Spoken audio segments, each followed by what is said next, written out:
Hello. Before we start, make sure to subscribe to this channel and hit the notification bell to receive updates when we upload new videos.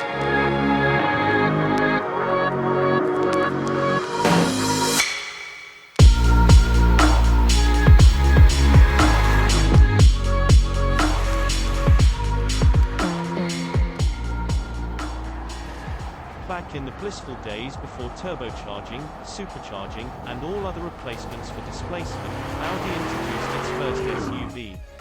The three-row Q7 arrived in the US in 2007 armed with one of Volkswagen's famed VR6 engines, a 3.6-litre, or a variant of the near-legendary 4.2-litre V8, which had already distinguished itself in the S4, 4 rupees, and R8.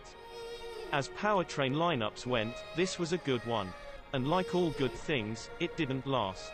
2011 marked the end of the 4.2 litres run in the Q7, and since then, this crossover has been predominantly a six-cylinder affair, first with supercharged V6s and then turbocharged engines. A four-cylinder turbo is also available, but we don't recommend tasking a 248 horsepower engine with managing 4,800 pounds.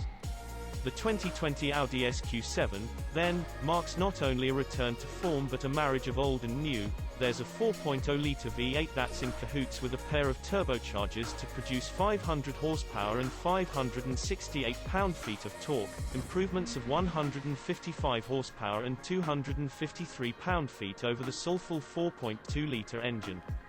The SQ7 not only captures the character of its earliest ancestor but is an improvement in every important way. Of course, we know this engine well. Volkswagen Group's twin-turbocharged 4.0-litre V8 already serves in a variety of Audi's larger performance products, from the S6 all the way up to the SQ8. The engine is also a key element in the hotter versions of the Porsche Cayenne and Panamera, as well as the Bentley Continental GT and Bentayga, and the Lamborghini Urus. Combine that knowledge with the fact that the SQ7 shares its MLB Evo architecture with the Cayenne, Bentayga, and Urus, among others, and you might think to dismiss the SQ7 as little more than a four-ringed version of those vehicles with an extra row of seats. But this version of the modular platform and the tweaked 4.0-litre stand out from VW Group's other products. The SQ7's twin-turbocharged 4.0-litre V8 already serves in a variety of Audi's larger performance products, from the S6 all the way up to the SQ8. For a start, the SQ7's 4.0-litre is like the middle child in the family. It's more potent than the 443 horsepower Cayenne GTS, but less than the 541 horsepower Cayenne Turbo and Bentayga V8, not to mention the 591 horsepower SQ8 or 641 horsepower Lamborghini Urus. Still, with 500 horsepower and 568 pound-feet, the V8 feels perfectly suited to managing the 5,291 pound Audi, allowing it to scamper to 60 miles per hour in a brisk 4.3 seconds.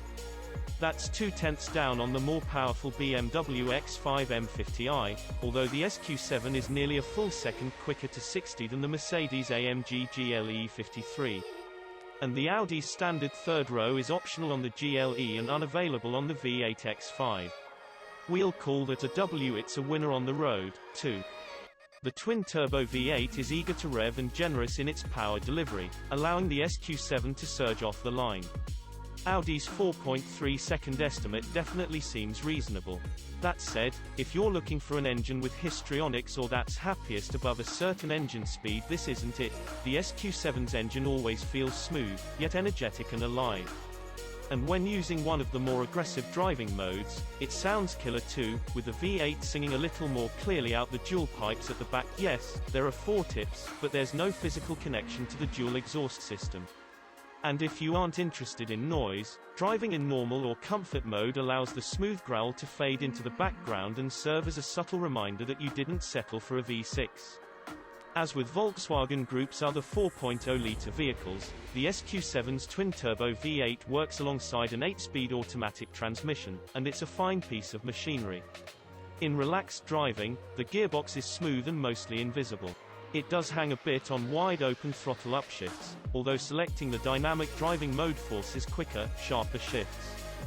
Manual mode is a hoot, even with the Audi's typically small wheel-mounted paddle shifters. Our only complaint is that shift shock is rather severe when using, or misusing, one could argue, to short shift. Hey, sometimes we just didn't think to slot back into full automatic and change the drive mode. Keeping the 500 horsepower SQ7's shiny side up is the job of a four-corner air suspension. Unlike the optional air springs on the standard Q7 though, engineers tuned the SQ7 for more aggressive behavior.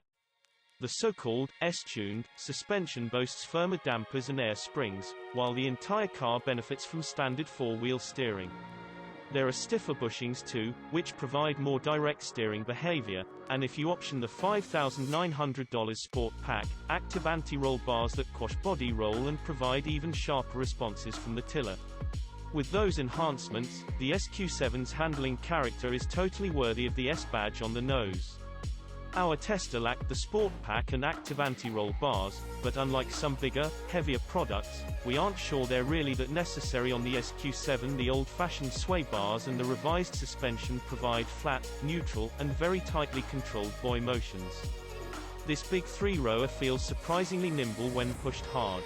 If this is what a standard SQ7 is like, we can't imagine how good a Sport Pack-equipped car is, although it's probably not $5,900 better. The SQ7's handling character is totally worthy of the S badge on the nose. The steering improvements are particularly encouraging. Vehicles that can manage so many passengers don't normally feel so engaging in the bends. Even if the actual level of feedback on offer was low, the responsiveness of the steering and the way the SQ7's suspension changed direction made it feel suitably enthusiastic. Naturally, Audi's quattro all-wheel drive system is on hand to make sure the V8's power arrives at the ground, although snagging the Sport Pack for its sport differential would likely aid matters. That said, even in dynamic situations, the base SQ7's behavior when blasting out of corners is faultless. Just bury the pedal and trust the default 40-60 torque split to do its thing and rocket this big three-row ahead. Of course, getting all this extra performance and most of the additional style comes at a price. In the case of the SQ7, it's $84,800 for the Premium Plus trim. If you want the prestige, like our tester, plan on plunking down $90,400 and scoring gear such as a head-up display, an aluminum finish for some of the interior buttons, and two packages that account for $2,000 and $1,750, respectively, on the Premium Plus. The former is the Executive Pack, which adds ventilated seats, a heated wheel, ambient LED lighting, and heated rear seats, while the latter introduces a competitive set of active safety nannies, none of which are uncommon on other large Audis. Even at $90,400, this three-row performance SUV feels like a bargain we'd happily accept considering where the SQ7 falls in the broader Volkswagen Group hierarchy. Even the Prestige feels like a good deal. This car dramatically undercuts every other performance-focused utility vehicle on VW's MLB Evo platform. The nearest cousin that can match its price and performance is the $107,300 Porsche Cayenne GTS. At the same time, though, the big, fast Audi lands neatly between the less powerful Mercedes-AMG GLE 53, $72,350 to start, and the fire-breathing GLE 63S $113,950. In other words, even at $90,400, this three-row performance SUV feels like a bargain we'd happily accept if speed and dynamics match the price in our pursuit of a sporty six-passenger SUV.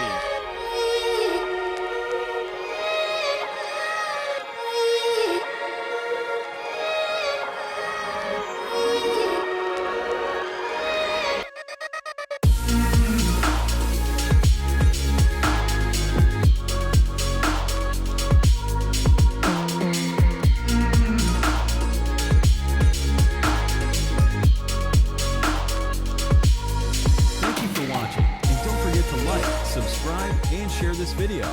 Subscribe to Auto TV.